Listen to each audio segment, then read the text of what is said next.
It is good to be a man, chapter 14, the last chapter of the book, talking about the excellence of marriage. Now, I know there's a lot of black pill doomers out there that, oh, marriage, all right, but we got to go. Last chapter, the excellence of marriage. Pastor Michael Foster talks about how a key milestone for a man and a massive step forward for a man is when he finds a wife. And yes, we know that's true, because Proverbs says he who finds a wife finds what is good, finds favor with the Lord. I think that's Proverbs anyway. I probably should look that up. Anyway, it says she is the second rail running parallel to fraternity. Last chapter we were talking about fraternity, the brotherhood. Now she is the second rail, which will keep his mission on track. Now, the mission is to have dominion, be fruitful, and multiply. You can't be fruitful and multiply if you don't have well, I guess you could have a woman, but, the scripture says a wife. You got to have a wife. You got to have a wife for that. He says, though, since a wife is a complement to your mission, she cannot be the mission itself. Don't make your woman the mission of your life. That's a bad idea. Women don't want to be the mission of your life. It's good to be a man first. So you have to become a man first and then get a good woman. So he says the correct order is to get on mission, then find a woman to complement you, a woman who will be a sub to your mission and be in submission to you, to your mission. But he says popular culture teaches the men the exact opposite. Maybe the blue pill betas, that's what it teaches them. He says this idea has wormed its way deep into the modern church. He says that's not so much explicitly stated by the church, but it's implicitly assumed that true love eliminates all loneliness, and that to find one's soulmate then is to become complete now that you have the soulmate. Isn't that Jerry Maguire movie where it's, oh, you complete me, oh, and all the women, oh, yes, blah, blah, blah. It's all nonsense. It's all nonsense. And we know, anybody who's been married for any length of time knows, come on, this is nonsense. This is nonsense. He says, connected with this, true love takes on divine power, replacing the marriage covenant as the sanctifier of sex. So here's what he means. Here's what he means by that. Romantic love is the thing that sanctifies sex. Not sanctifies, meaning makes it right. That you have to have romantic love in order to have sex be good and right. And he's saying, no, that's wrong. The Bible teaches that what makes sex good and right is marriage. It has to be within marriage. That is what makes sex good and right, not having romantic love between the two people. And so he relates that then to say, if you don't know what your mission is as a man, then you can't really assess whether a particular woman will make a good helper for that mission. The only thing you've got to go off of at that point is just romantic feelings towards this woman, and that is a recipe for disaster. Wow, what a good plan. I would think, boy, if we would teach this in the modern church, that would help out a lot of guys who get trapped.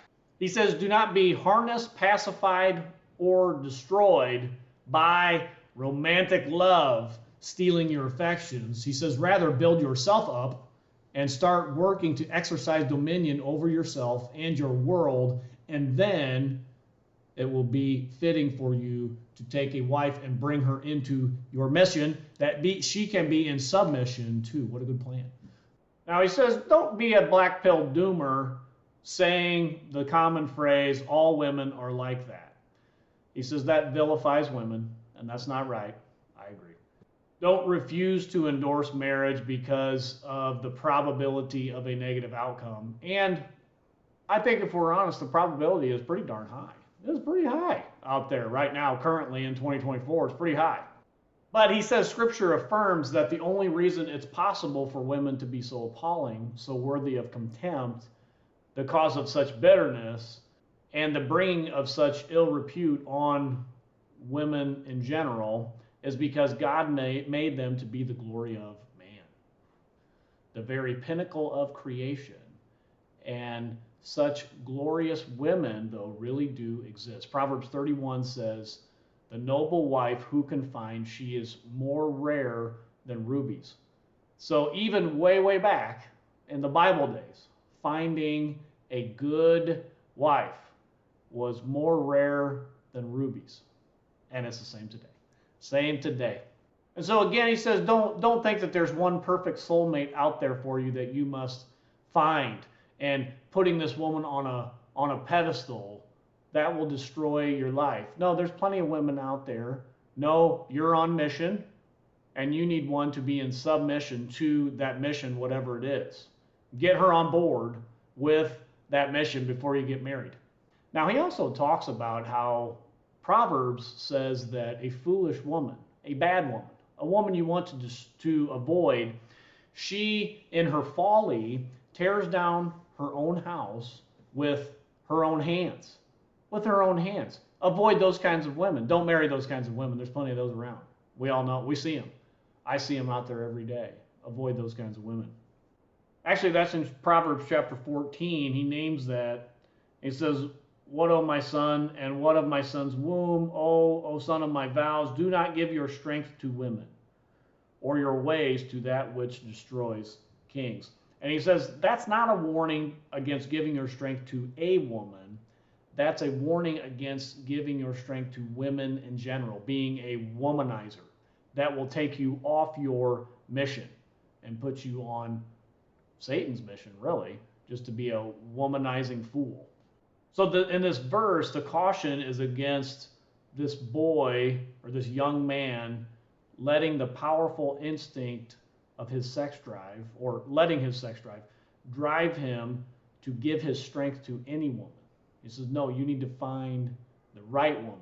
And that's a hard thing to do. She's more rare than rubies. So it's tough. It's tough to do, but you gotta make an effort. Now, he does make a point about the wife being a complement to a man's mission. This was a really good point. He makes the point that if you have a band of brothers, the band of brothers is not the mission. You have a band of brothers to support you in the mission, whatever that is. If you've seen that movie series, the HBO Band of Brothers, right? They're fighting the Germans in World War II. They're the band of brothers to accomplish a mission. So he says you have a band of brothers not to be the mission, but to accomplish a mission. He said in the same way of thinking, you need a wife to help you accomplish your mission as well, just in a different way. I thought that was a pretty good analogy he makes in the book. So he wraps up with, be patient, wait for the right woman who will be a complement to your mission, who will be in sub to that mission.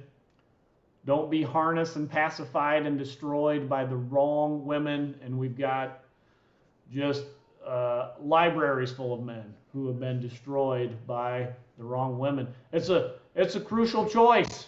There's many Jezebels out there, so avoid them. Last chapter. It's good to be a man, and it's also good to know that Christ is winning. He is building his church, and the gates of hell will not prevail against it. Until next time, this is the Postmillennial Man.